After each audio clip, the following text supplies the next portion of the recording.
이스라엘 백성들이 출애굽을 한 다음에 도착한 첫 번째 목적지는 시내산이었습니다. 출애굽기 3장을 보면 하나님께서 불타는 떨기나무 가운데 모세를 만나 주시는데 그 산이 다름 아닌 시내산이었습니다.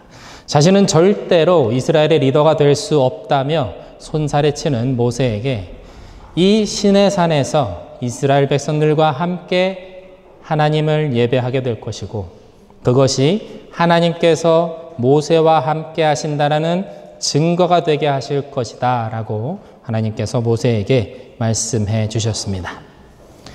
홍해를 건너서 마침내 도착한 시내산, 그곳에서 하나님께서는 이스라엘 백성들과 언약을 맺으셨습니다. 그리고 십계명을 주시면서 거룩한 하나님의 백성들이 되어달라 그렇게 말씀하셨습니다. 그러면서 한 가지 일을 더 이 시내산에서 하셨는데 그것은 바로 이스라엘 백성들로 하여금 성막을 만들어라 라는 것이었습니다.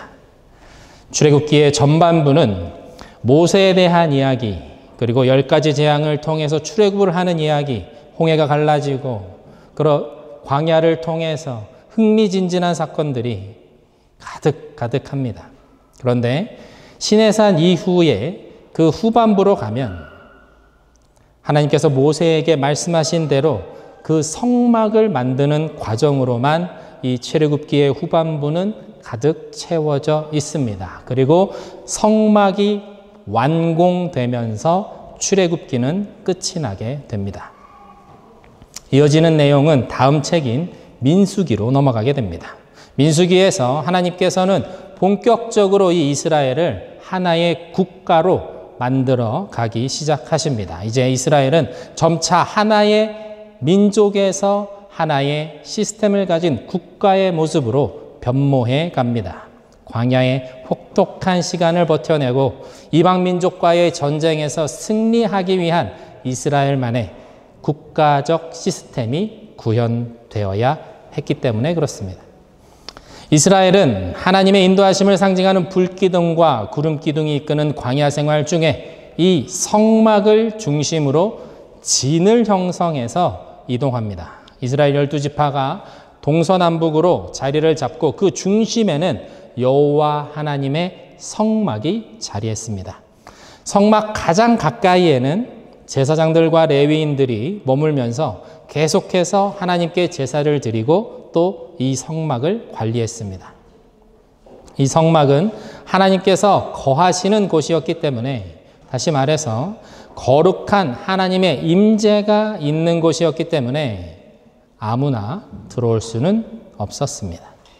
성막의 기구, 성막에 있는 물건들, 그것들은 철저하게 하나님께 선택되고 허락된 레위인들에 의해서만 관리되어야 했습니다. 이 레위인들은 다른 일은 하지 않고 오직 이 성막을 관리하는 것, 그리고 제사장을 도와서 이 제사를 하나님 앞에 드리는데 그 일들을 함께 하는 것, 그 두 가지 일에만 전념했습니다. 성막을 중심으로 이스라엘 백성들은 끊임없이 하나님 앞에 예배하며 하나님의 백성으로서의 그 거룩함을 유지하는 것, 그것이 그들의 가장 중요한 일이며 정체성이 되었습니다. 거룩함을 지키는 것, 그것은 그들에게 주어진 가장 중대한 숙제였습니다. 그들의 거룩함의 그 정도에 따라서 이 광야 생활은 물론 가나안 땅을 정복해 들어갔을 때의 그 성패까지 결정될 수 있었습니다. 그리스도인들은 거룩해야 합니다. 거룩은 하나님께 예배함으로써, 좀 더 구체적으로는 우리의 죄를 회개함으로써 지켜집니다. 예수 그리스도의 십자가의 피를 의지하여 회개하고 다시 그 죄 가운데로 돌아가지 않는 것, 주님이 기뻐하시지 않는 일들과 주님이 기뻐하시는 일들을 구별하면서 좋지 않은 것들, 악한 것들을 멀리하는 것, 절제하면서 하나님 나라의 영광을 추구하며 나아가는 그 삶의 방향성을 가지는 것이 바로 그리스도인들의 거룩한 삶의 모습이다 할 수 있습니다. 광야 생활을 하면서 이스라엘 백성들에게 하나님께서는 다른 것을 요구하지 않으셨습니다. 하나님께서 주신 그 율법과 제사를 중심으로 세상과는 구별된 거룩함을 유지하는 것, 그 한 가지를 원하셨습니다. 오늘날 우리에게도 하나님께서는 바로 이 동일한 거룩함을 요구하십니다. 이 거룩함을 살아내는 것이 이 시대를 살아가는 우리 그리스도인들에게, 이 그리스도인들이 갖춰야 할 실질적인 능력이 되어야 한다는 것입니다. 하나님께서는 이 땅의 교회가 거룩하길 원하십니다.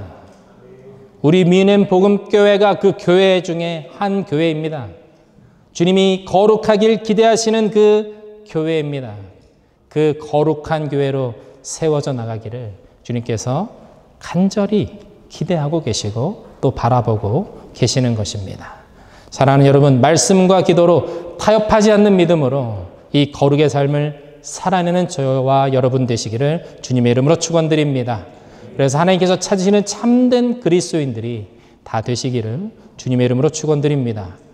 하나님께서 명령하셔서 이스라엘 백성들이 제작한 그 성막은 성막이라고 하지만 여전히 텐트 중에 하나일 뿐이었습니다. 성막이라기엔 너무나도 초라할 수밖에 없었습니다. 하나님께서 거하시는 곳이라고 해서 그들이 가진 최고의 재료들로 만들었습니다. 금과 또 백향목을 사용해서 그 안에 있는 기구들을 만들었습니다. 그렇지만 그래도 여전히 텐트는 텐트입니다. 아무리 멋지고 화려하다고 하더라도 한계가 있을 수밖에 없었습니다. 천지를 창조하신 하나님께서 머무시는 곳이라고 하기에는 너무나도 초라한 장소가 바로 이 성막이었습니다. 애초에 하나님께서 거하시기 위한 어떤 장소를 이 땅에 만든다라는 것, 그것은 불가능한 일입니다. 이 세상 그 어느 화려하고 그 어떤 장엄한 건축물이라 할지라도 하나님의 임재를, 그분을 충분히 담아낼 수 있는 곳은 이 땅에 존재할 수 없기 때문에 그렇습니다. 거룩하신 하나님을, 온 세계 만물을 창조하신 그 하나님을 감당할 수 있는 깨끗하고 성스러운 곳, 그런 곳은 이 땅에 결코 있을 수 없습니다. 이 땅에 거룩한 장소가 있다면 그것은 사람이 그것을 깨끗하게 해서 멋있게 만들어서 잘 관리해서 그것이 거룩해지는 것이 아니라 거룩하신 하나님께서 그곳에 임하셨기 때문에 그 장소가 거룩해지는 것입니다. 거룩이란 순도 100%의 깨끗함을 의미합니다. 그래서 거룩은 물리적인 청결함이 아닙니다. 죄에 대한 깨끗함, 죄가 단 한 점도 없는 것, 그것이 거룩입니다. 죄가 없는 그 순결한 영적인 상태를 의미합니다. 그러나 모든 인간은 죄인입니다. 죄를 가지고 태어나는 인간은 결코 이 거룩함에 이를 수 없다는 것이죠. 그렇기 때문에 하나님의 거룩하심과 죄인인 인간이 만나게 되면 인간은 이 죄로 인해서 죽을 수밖에 없습니다. 성경에서 하나님의 사자나 천사가 나타나면 무조건 땅에 엎드리는 모습을 볼 수가 있습니다. 그 이유는 하나님의 사자나 천사를 만나게 되면 죽는다라는 이야기가 유대인들 사이에서 전해져 내려오기 때문입니다. 거룩함과 죄가 만나면 거룩함이 죄를 멸해버리기 때문에 그렇습니다. 거룩은 죄를 그냥 내버려둘 수 없기 때문에 죄를 멸합니다. 그런 의미에서 이 성막은 이스라엘 백성들에게 아주 위험한 장소가 됩니다. 성막은 거룩한 하나님께서 거하시는 곳이었기 때문에 그렇습니다. 행여나 이 성막의 기물을 잘못 만지거나 다루게 되면 죽음을 면하기가 어려웠습니다.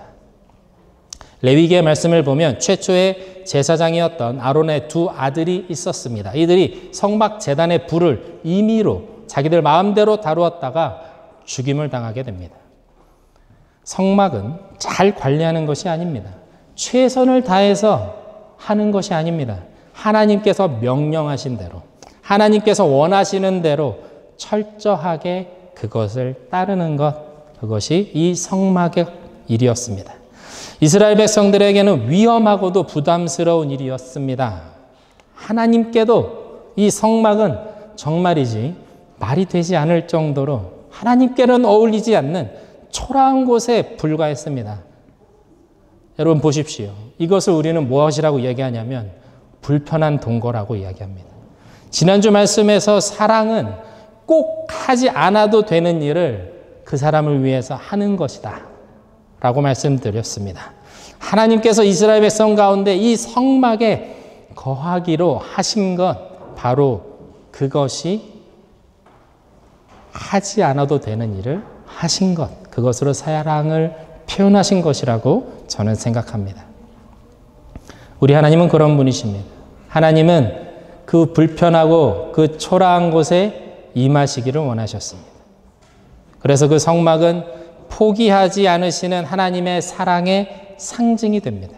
이스라엘 백성들을 이집트에서 이끌어내셔서 직접 그들 안에 거하심으로 하나님의 백성으로 열방을 축복하는 제사장 나라로 만드시겠다. 그런 하나님의 고집의 상징이 바로 이 성막인 것입니다. 그렇습니다. 하나님께서 굳이 이제 막 애굽의 때를 벗기도 전인 이 이스라엘 백성들 사이에 내가 그 가운데 거할 것이다. 내가 그들과 함께 할 것이다. 라고 말씀하고 계시는 것은 그들을 진정으로 사랑하고 계시기 때문입니다. 그리고 정말로 그들 안으로 들어와 버리시는 분, 그곳으로 임해 버리시는 분, 그분이 바로 우리가 섬기는 하나님이시라는 것이죠. 사랑하는 믿음의 성도 여러분, 사랑의 최종적인 목적은 함께 하는 것에 있습니다. 함께 사는 것에 있습니다. 함께 하는 것을 최고의 가치로 두는 것, 그것이 바로 사랑입니다. 사랑하면 함께 있고 싶습니다. 불편하고 어려워도 함께 있는 것이 목적이 되는 것이 사랑입니다. 성막은 히브리어로 미시칸입니다. 그 뜻이 사는 곳, 머무는 곳이라는 뜻인데 하나님께서 머무시는 장소라는 의미입니다.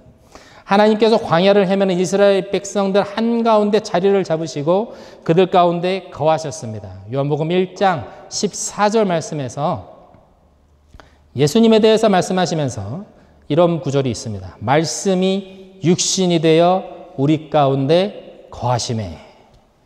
여기에서 이 거하심에 라는 건 역시 천막을 치고 살다라는 뜻을 가지고 있다고 합니다. 거룩하신 하나님, 말씀이신 예수 그리스도, 그분께서 육신의 몸을 입고 우리 가운데 우리처럼 오셨습니다. 죄악이 가득한 이 세상에 오셔서 우리와 함께 하셨습니다. 구약시대에는 성막으로, 그 후에는 성전으로 이스라엘 가운데 함께 하셨던 하나님께서 육신의 몸을 입으시고 이 땅에 오셔서 인류의 모든 죄를 대신 지시고 십자가에서 죽으시고 다시 살아나셨습니다. 그분이 우리 예수 그리스도시다라는 것입니다. 요한복음 2장 19절에서 22절의 말씀을 제가 세 번역으로 한번 읽겠습니다. 예수께서 그들에게 말씀하셨다. 이 성전을 허물라. 그러면 내가 사흘 만에 다시 세우겠다. 그러자 유대 사람들이 말하였다. 이 성전을 짓는 데에 46해나 걸렸는데 이것을 사흘 만에 세우시겠다고요? 그러나 예수께서 성전이라고 하신 것은 자기 몸을 두고 하신 말씀이었다. 제자들은 예수께서 죽은 사람들 가운데서 살아나신 뒤에야 그가 말씀하신 것을 기억하고서 성경 말씀과 예수께서 하신 말씀을 믿게 되었다. 예수님께서는 당시 하나님의 임재의 상징이었던 이 성전을 허물어라 라고 말씀하십니다. 내가 3일 만에 다시 세우겠다. 그렇게 말씀하셨죠. 사람들은 46년 동안 지은 이 거대한 성전을 어떻게 3일 만에 당신이 일으킬 것인지 의문을 가졌고 심지어 이것 때문에 예수님을 죽이려고까지 했습니다. 그러나 예수님의 이 말씀이 성전 되신 자신의 몸을 가리켜 하신 말씀이었다라고 기록되어 있습니다. 이제 그 십자가에서 찢기고 상할 당신의 육체가 이 성전을 대신할 것이다 라고 말씀하신 것이죠. 하나님의 임재를 상징했던 성막, 하나님을 향한 제사와 예물이 끊임없이 드렸던 성전은 이제 예수 그리스도 육신을 입고 이 땅에 오셔서 우리를 향한 하나님의 사랑을 확인시켜 주신 그분으로 완전히 대체되었다라는 말씀입니다. 22절의 말씀을 보면 제자들은 이 말씀이 어떤 의미인지 예수님께서 십자가에서 죽으시고 다시 부활하신 다음에야 깨닫고 그것이 믿어졌다라고 기록합니다. 이제는 성전이 아닌 예수 그리스도 안에서 주님의 임재를, 주님과의 만남을 가질 수 있게 되었다라는 것입니다. 이전에는 성전이라는 곳만 거룩한 장소가 되었다면 이제는 예수 그리스도의 이름으로 기도하는 모든 곳이, 예수 그리스도의 이름으로 기도하는 모든 곳이 거룩한 장소가 되었습니다. 마태복음 18장 20절에 두세 사람의 이름으로 모인 곳에는 나도 그들 중에 있느니라라는 말씀의 의미가 바로 그런 뜻이 됩니다. 예수님께서 어디 가든 내 이름으로 모인 그곳에 내가 너희와 함께하리라 약속해 주셨습니다. 마태복음의 가장 마지막 구절도 이렇게 끝나죠. 마태복음 28장 19절에서 20절 말씀입니다. 그러므로 너희는 가서 모든 민족을 제자로 삼아서 아버지와 아들과 성령의 이름으로 세례를 주고 내가 너희에게 명령한 모든 것을 그들에게 가르쳐 지키게 하여라. 보아라. 내가 세상 끝날까지 항상 너희와 함께 있을 것이다. 예수님께서 이 땅에 오셔서 십자가를 지신 이유는 우리와 영원히 함께 하시기 위해서, 함께 살기 위해서였습니다. 성막을 지어서 광야 생활을 하는 이스라엘 백성과 함께 하고자 하셨던 그 하나님께서는 그 영원한 하나님 나라에 당신의 자녀들을 데리고 오기를 원하셨습니다. 그래서 그곳에서 함께 하기를 원하셨습니다. 그것을 위해서 당신의 아들을 십자가에 내어 주셨습니다. 왜입니까? 그만큼 우리를 사랑하셨기 때문입니다. 그 사랑 때문에 영원한 하나님 나라에서 내가 너와 함께 살 것이다, 내가 너와 함께 할 것이다 말씀하시는 이 하나님께서 마침내 당신의 죽음과 부활로 이 일을 이루신 것입니다. 이러한 하나님의 뜻과 약속을 기억하면서 오늘 본문으로 한번 들어가 보겠습니다. 오늘 본문 2절과 3절의 말씀을 우리 함께 같이 읽어보겠습니다. 2절입니다. 시작. 내 아버지의 집에는 있을 것이 많다. 그렇지 않다면 내가 너희가 있을 곳을 마련하러 간다고 너희에게 말했겠느냐? 나는 너희가 있을 곳을 마련하러 간다. 내가 가서 너희가 있을 곳을 마련하면 다시 와서 너희를 나에게로 데려다가 내가 있는 곳에 너희도 함께 있게 하겠다. 예수님께서 다음날 십자가에서 고난받으셔야 했습니다. 이 십자가 고난을 염두에 두시면서 제자들에게 마지막으로 주시는 말씀, 그것은 내 아버지 집에 너와 함께 있을 곳을 내가 마련하러 갈 거다. 그리고 나중에 다시 올 거다. 너를 데리러. 라는 말씀입니다. 마치 제자들을 위해서 하늘나라에 가셔서 뚝딱뚝딱 망치질을 하셔서 집을 하나씩 하나씩 지으시고 그리고 데리러 오시는 거다라는 것처럼 들리기도 합니다. 영원한 하나님 나라에 당신의 제자들이 머물 집들을 마련하신다라는 이 말씀이 구체적으로 여러분은 그려지십니까? 영어 성경에서는 이 집이라는 단어를 함께 할 집을 mansions 또는 rooms라고 이렇게 번역하고 마틴 루터는 본웅이라고 그렇게 번역할 만큼 우리가 살아가는 이 세상의 집과 같이 우리가 살며 거주하는 장소라는 의미가 됩니다. 그러나 이 부분을 조금 더 깊이 묵상해 보면 지금 예수님의 모습이 사랑하는 신부와 영원히 살 집을 예비하기 위해서 떠나는 신랑의 모습과 같다라는 것을 우리는 발견할 수 있습니다. 당시 이스라엘에서 결혼은 신부와 신랑이 결혼을 약속하고 이 신랑이 1년 정도의 시간을 가지고 함께 살 집을 준비하러 떠나게 됩니다. 말 그대로 신혼집을 예비하러 가는 것이죠. 신랑이 신혼부부가 함께 살아갈 집을 준비하는 동안 신부는 소위 말하는 신부 수업에 들어가게 됩니다. 남편이 좋아하는 음식을 배우고 아내로서 감당해야 하는 그 시대의 일들에 대해서 친어머니로부터 배우면서 이 결혼을 준비하는 시간을 가지는 것이죠. 마침내 신혼집이 준비가 되면 이제 신랑은 신부를 데리러 다시 옵니다. 그날은 온 동네가 기쁨으로 충만하고 이 새로운 삶을 시작하는 두 사람을 마음껏 축복해주는 날이 됩니다. 다시 말해서 신랑과 신부가 공식적으로 부부가 되는 날, 그날이 바로 이 신랑이 신부를 데리러 오는 날이 되는 것입니다.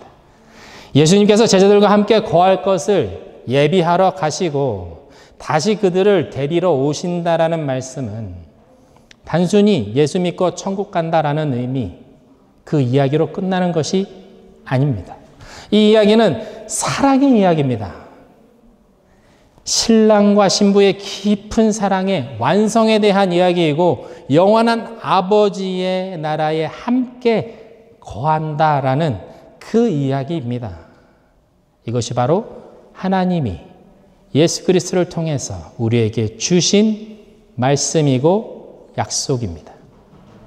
요한복음 13장부터 17장은 예수님께서 십자가를 지시기 바로 직전에 하신 마지막 설교와 기도를 묶어놓고 있습니다. 그래서 이것이 최후의 만찬의 자리인 다락방에서 한 식사에서 이루어진 일이기 때문에 다락방 강화라고 불리기도 합니다.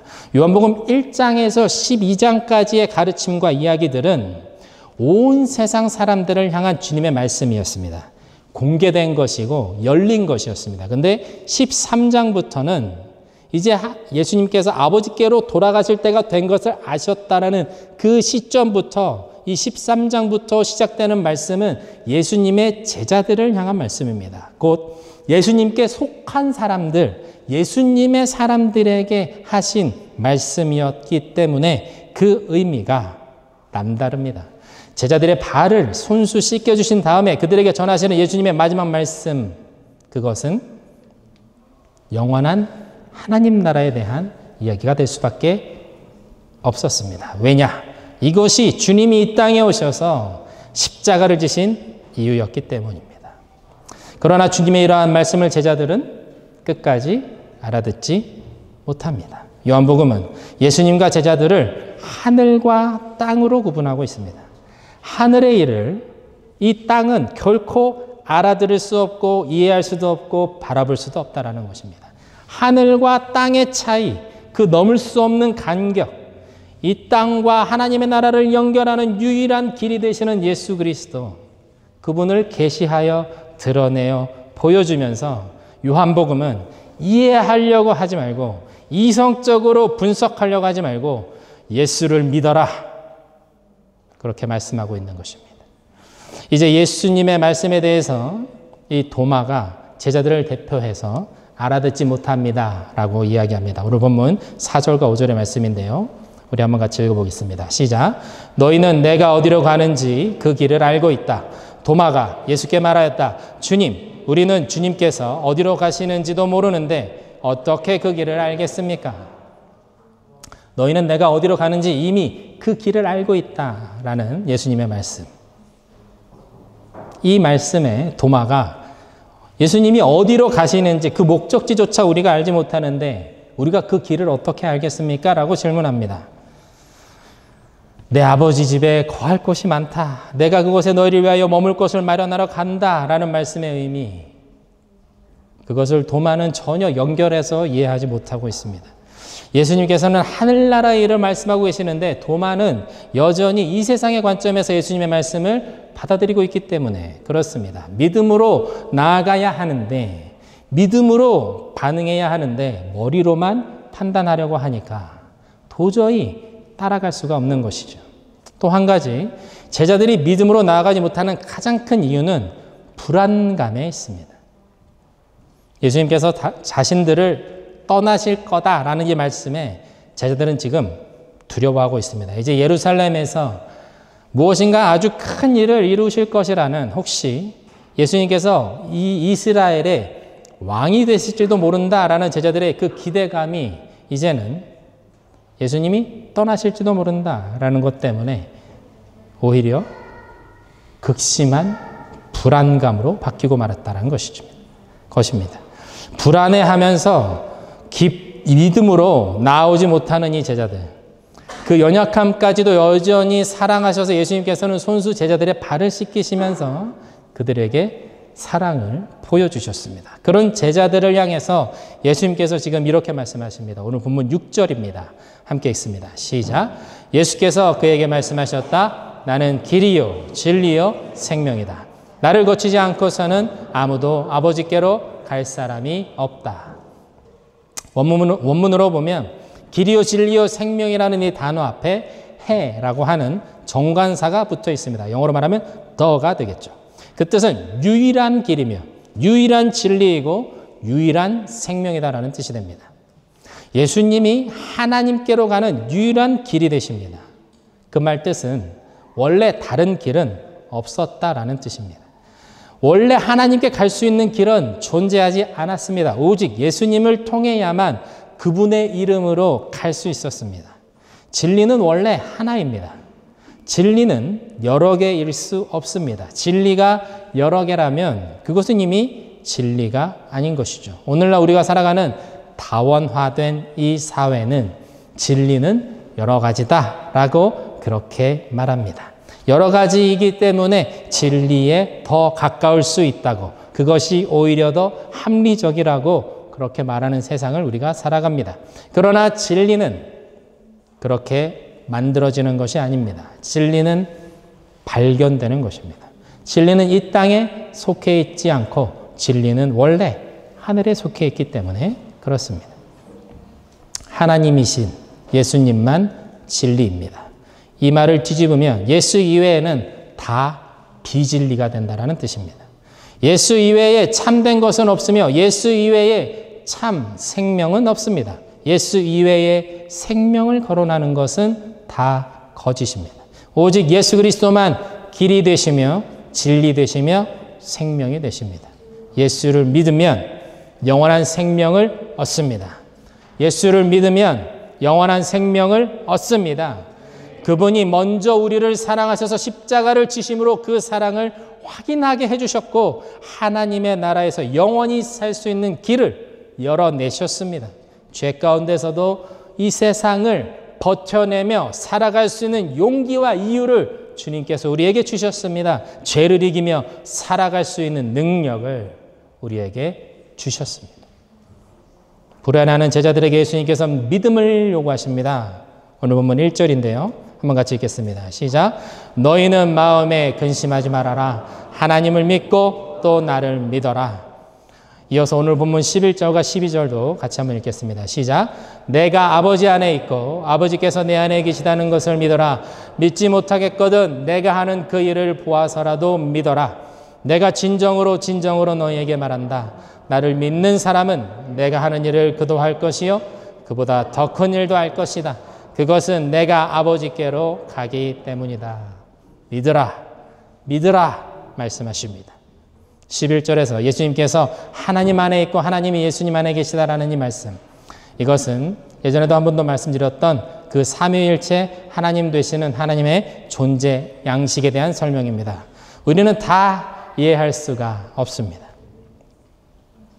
특히 하나님이 어떻게 존재하시는 분이신지, 도대체 이 삼위일체가 어떠한 공식으로 어떠한 논리로 성립되는지 우리의 지혜로는 결코 이해할 수 없습니다. 하나님의 하나님 되심에 대해서 말씀하고 있는 그대로 우리는 받아들일 뿐입니다. 오늘 본문의 말씀은 믿음으로 시작해서 믿음으로 마무리되고 있죠. 그렇습니다. 믿음입니다. 믿음은 한 번 믿는 것으로 끝나지 않습니다. 믿음은 계속해서 유지되어야만 합니다. 믿음이 떨어지지 않도록, 믿음이 무너지지 않도록 유지하고 지켜내는 것, 그것이 중요합니다. 12절에서 예수님을 믿는 사람들은 예수님께서 하신 일을 하고 그보다 더 큰 일을 한다 라고 말씀하고 계십니다. 예수님의 때에는 지금처럼 방송이나 비행기나 인터넷과 같은 것들이 없었습니다. 지금은 놀라운 이 기술의 발전과 함께 복음이 굉장히 빠르게 전파되는 때입니다. 예전에는 고대 언어를 번역하려면 많은 사람들이 달라붙어서, 석학들이 달라붙어서 오랜 시간 그것을 해석해야 했습니다. 지금은 인공지능이 고대 사본을 몇 시간 만에 다 읽고 해독하는 그런 시대입니다. 기술의 발전으로 성경의 번역이나 전파는 우리가 생각하는 것보다 훨씬 더 빠른 속도로 전파되고 있습니다. 이러한 시대에 믿음의 사람들, 예수를 믿는 믿음의 사람들은 어떤 일을 감당하게 하실까요? 다음 세대들, 여기 있는 우리 청년들, 예수를 믿는 자들에게, 여러분들에게 맡기실, 여러분이 감당하실 하나님의 일은 어떤 모습일까요?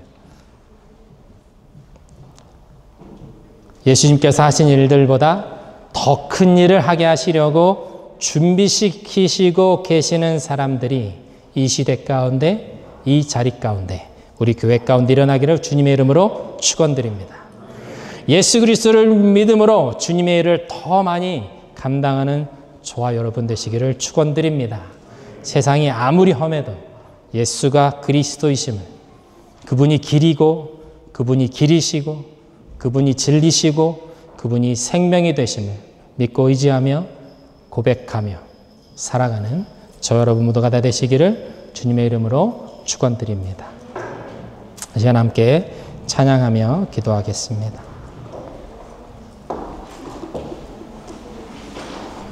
나의 안에 거하라 라는 찬양인데요. 함께 찬양하겠습니다.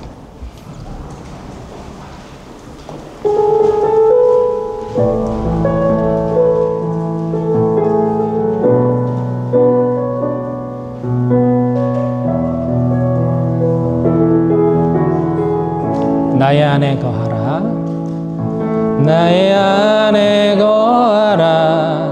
나는 내 하나님이니 모든 환난 가운데 너를 지키는 자라. 두려워하지 말라, 내가 널 도와주리니. 놀라지 말라, 내 손 잡아주리라. 나의 안에 거하라, 나의 안에 거하라. 나는 내 하나님이니 모든 환난 가운데 너를 지키는 자라. 두려워하지 말라, 내가 널 도와주리니. 놀라지 말라, 내 손 잡아주리라. 내가 너를 지명하여 불렀나니 너는 내 것이라, 내 것이라. 너의 하나님이라. 내가 너를 보배롭고 존귀하게 여기노라. 너를 사랑하는 내 여호와라. 나의 안에 거하라, 나의 안에 거하라.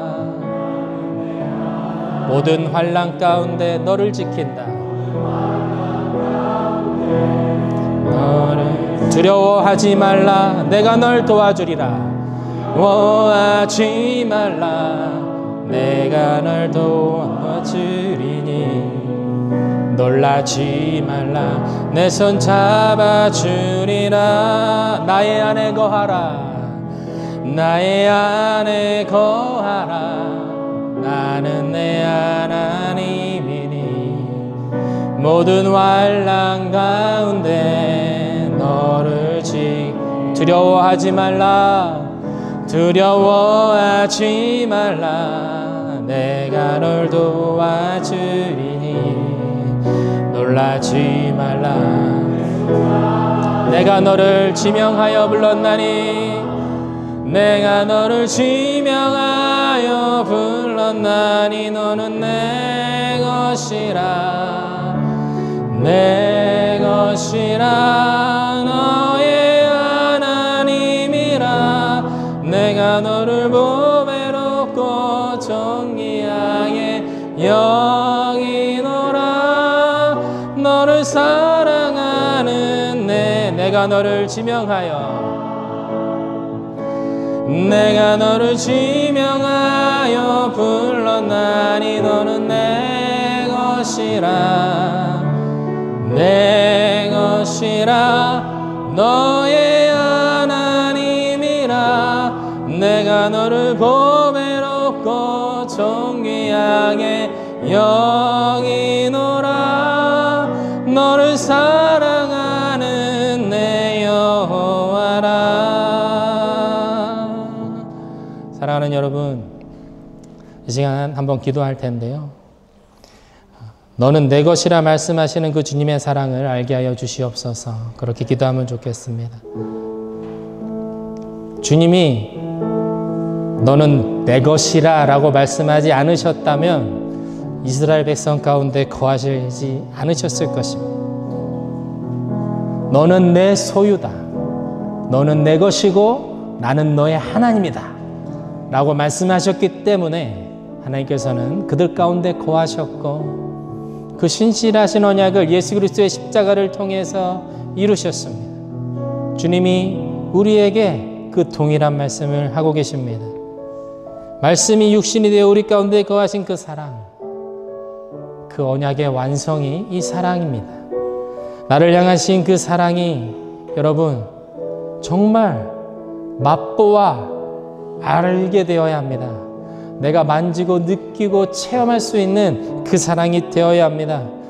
우리 시간 함께 말씀 붙잡으며 기도할 때 하나님, 이 영원한 하나님 나라에 우리와 함께 거할 것을 마련하신다는 주님의 그 말씀이, 그 언약이 나를 향한 주님의 그 약속의 말씀이 되게 하여 주십시오.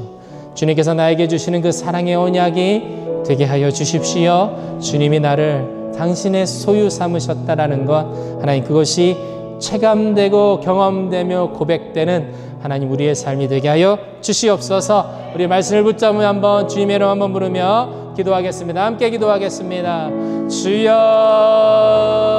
주여, 주님 감사합니다. 주님의 그 언약의 말씀이 하나님 그 시대를 관통하여 우리를 향하여 부어지고 우리를 향하여 고백되는 것을 내가 고백합니다. 주님께서 우리에게 부어주시는 그 완전하신 사랑으로 우리를 새롭게 하시고 우리를 끝까지 인도하시고 붙잡고 계심을 우리가 고백합니다. 우리가 그 믿음을 고백합니다. 주님이 나를 사랑하시며 당신의 소유 삼으시고 당신의 백성 삼으시고 당신의 신부로 삼으셨습니다. 여전히 부족하고 연약하지만 주님께서 그 사랑의 손길로 여전히 우리를 이끌고 계심을 하나님 내가 말씀을 통하여 확인케 하심에 감사합니다. 하나님 그 성막 가운데 임하신 주님의 그 임재가 하나님 이곳 가운데 임하시고 하나님 우리 삶 속에 임하시고 우리 가정 가운데 우리 교회 가운데 임하고 계심을 내가 믿고 선포합니다. 주님이 말씀의 능력으로 우리가 살아가게 하여 주시옵소서. 한 번 더 기도하겠습니다. 우리 수련회를 위해서 기도하겠습니다. 하나님이 수련회 가운데 주님 역사해 주십시오. 하나님 불로 임하여 주십시오. 주님의 강력한 바람으로 임하여 주십시오. 주님의 그 뜨거운 사랑으로 우리 가운데 역사해 주십시오. 하나님 우리의 연약함과 부족함을 다 덮고도 남는 그 사랑이 충만하게 부어짐으로 정말 어린 양과 같이 기뻐 뛰며 예배하며 찬양하는 시간이 되게 하여 주시옵소서. 주님 우리를 내버려 두지 마시고 성령으로 충만하게 그 약속된 은혜를 우리 가운데 부어 주시옵소서. 우리 순회를 위하여 주님의 이름 한 번으로 한 번 더 기도하며 나가겠습니다.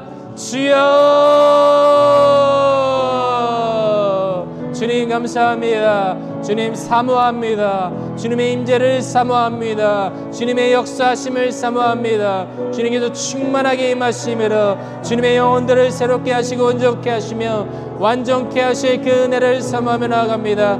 연약하고 부족한 우리들을 향한 주님의 말씀이 부어지게 하시고 각 사람을 향한 주님의 그 신실하심과 그 소명과 그 사명과 비전이 부어지는 그 놀라운 은혜의 시간이 되게 하여 주시옵소서. 하나님 기대함으로 나아가게 하시고 하나님 함께 기도하며 부르짖을 때에 주님을 온전히 경험하며 그 사랑을 체험하며 경험하는 놀라운 성령의 은혜가 우리 가운데 부어지는 시간이 되게 하여 주시옵소서. 주님의 자녀들 한 사람 한 사람 가운데 말씀으로 역사하시고 당신의 영으로 충만하게 하여 주시옵소서. 주님을 사모합니다. 하나님 아버지 감사합니다. 우리를 사랑하셔서 십자가를 지셨고 우리를 사랑하셔서 그 영원한 하나님 나라에 처소를 예비하시는 주님, 당신의 백성 삼으시고 당신의 신부 삼으시기 원하시는 주님, 주님의 그 크신 사랑에 반응하며 살아가는 우리들이 되게 하여 주시옵소서. 신부가 자신을 단장하며 신랑을 기다리는 것처럼 주님의 오시는 때를 기다리는 우리들이 되게 하여 주시옵소서. 주님이 나의 신랑 되신다라는 것이 어떠한 의미인지 깨달아 알게 하시고 그 깊은 사랑의 관계 안에서 우리를 향한 주님의 그 십자가의 구원의 의미를 발견하고 믿음으로 나아가는 우리 모두가 되게 하여 주시옵소서. 감사드리며 예수님의 이름으로 기도드립니다. 아멘.